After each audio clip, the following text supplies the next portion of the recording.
Your child is just acting out. This is what I hear every single time I talk to parents and families living with child violence and aggression.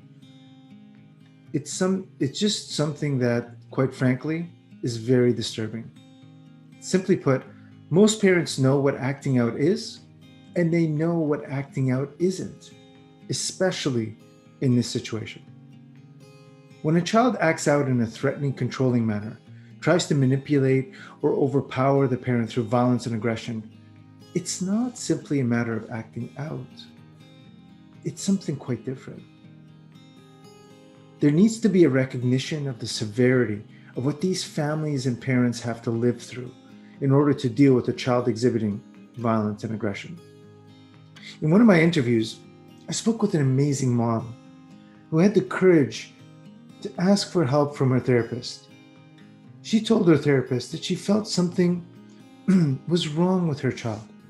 Their baby was becoming crazy violent. The acting out just got to a different level. So instead of ranting and raving, her daughter was now throwing things at her mom.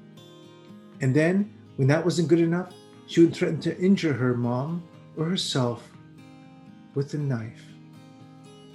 Imagine that. Now, here's the really scary part.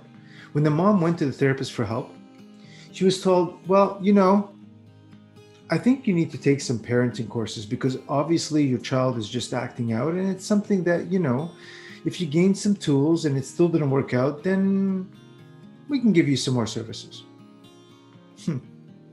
So the parents of that girl in critical need had no choice but to attend the workshops if they wanted services for their child. So they respectfully attended the group parenting sessions with other families dealing with their wayward children. At the workshop, the mother explained how they just sat in silence while other parents were speaking. All the other parents were talking about how their child was slapping another child or bullying someone or making fun of the parents or yelling insults at the parents. Simple, basic child acting out behavior. For sure, these acts can still be traumatic and really difficult for parents to handle. Still, the mom and her husband remained silent. And it wasn't because they didn't want to interact. It's just that they couldn't. How do you explain to a room full of parents frustrated with their children ranting and raving that your child just threatened you with a knife and then tried to start a fire while you were locked in your room? How do you even begin that conversation? I mean, just picture this. What would the reaction be if a therapist turned to them in the group and asked, so what did your child do last night that alarmed you? Well, their answer would be, she started off by threatening to kill us, and then when she threw things at us, we locked ourselves in a room, in our bedroom. And that's when she tried to set the house on fire. You could probably hear a pin drop in that room if that ever came out. No, thank you. So instead, they stayed silent and endured the sessions. Attending these parenting gatherings was the only way they can get real services that their child needs. This was the only way they can deal with their child's not so simple case of acting out. And for any family dealing with child violence and aggression, it's quite a different severity level of acting out. They really felt that they couldn't share anything in the workshops with the other parents because, quite frankly, no one would understand or believe them because it sounded so fictional. Unfortunately, it's not. If you still don't believe me, read on as I share what an amazing single mom recounted in another interview. In her case, she locks herself up in her room when her teenage daughter comes home from school. Now, this is done as a protection mechanism to check the temperature as her daughter came home. If her daughter wasn't doing well, she would feel it and stay in her room until the mood changes. If instead she decided to throw all caution to the wind and stay around when her daughter comes home, if her daughter happens to have a bad day, then she might act out in severe and violent ways. So violent, in fact, that the mom had to make emergency plans with her child to to provide her child step-by-step instructions on what to do if her child knocked her mom out. Imagine that. That blew me away. What would that be like, having to parent your child, your daughter, even if she knocks you out, to set up a plan of who to contact and what to do to keep her daughter safe while she lays unconscious? Many times during these podcasts, I just sit stumped in disbelief. It's like listening to a horror show, but worse, because this time it's real. That kind of control through violence and aggression is something that we only see on TV. Yet it is something that these families living with child violence and aggression face every single day. These children are not just acting out. They have more complex needs and definitely require services, so that those incredible parents can actually be there for their children in a positive and constructive way. Yet time and time again, parents are subjected to everyone else dismissing their child's actions and labeling the parent as inexperienced at best. This big stigma that hounds these parents and families leaves them isolated without the support they so desperately need. All these parents want are the services required so that they can best take care of their children and their special needs, so that their child doesn't suffer no matter what. It doesn't matter to these parents that they're suffering. It's not their pain they're concerned about. It's their child's torment that matters the most. If their child ever becomes okay, and the hope is that they will, then they will eventually be okay. So the next time you hear about or listen to a parent talking about some weird, sort of almost fictional type of behavior in their child, take a second listen. Don't just dismiss it. You may be hearing about actual child violence and aggression. When I think about parents and how they live through their child's raging episodes, a twinge of guilt hits my gut.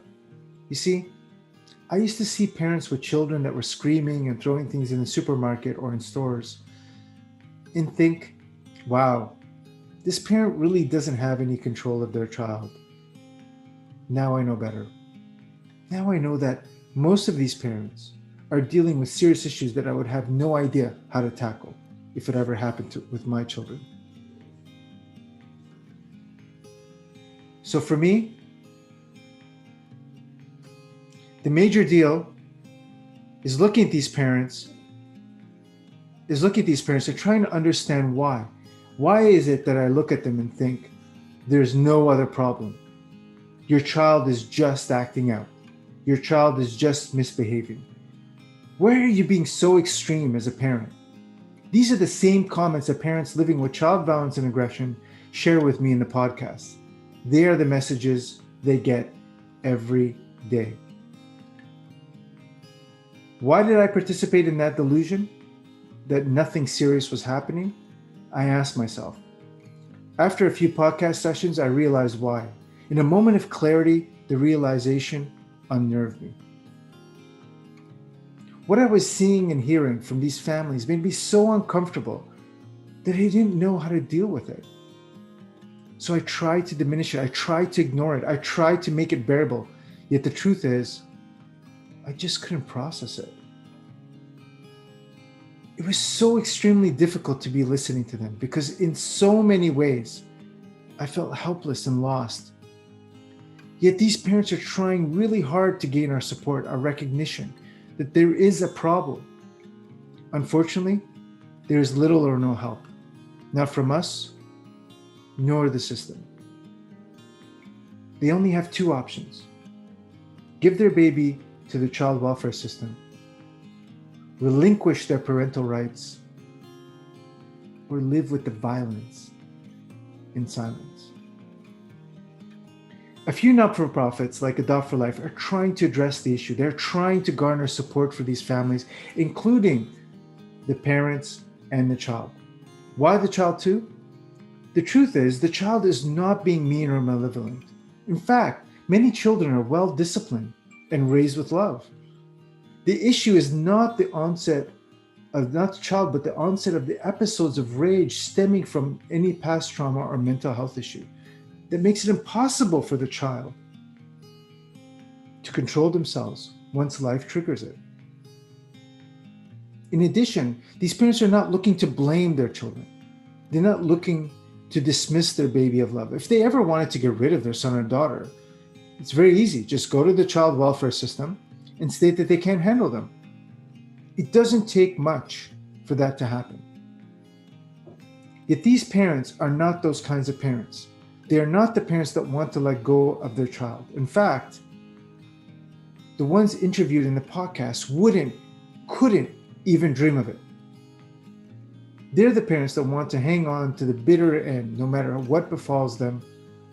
They're the kinds of parents that we should be eager to support, as they will ensure their child thrives. What they need is a third option. And that provides real services for their child and recognition with support for what they are living through. So again, when people talk to you about their child acting out in these violent and aggressive ways, when your instant thought is, it's not real, they're just complaining about their child.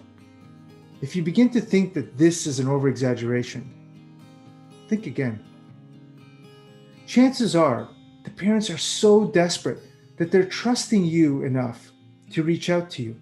They're hoping that just in even listening to them,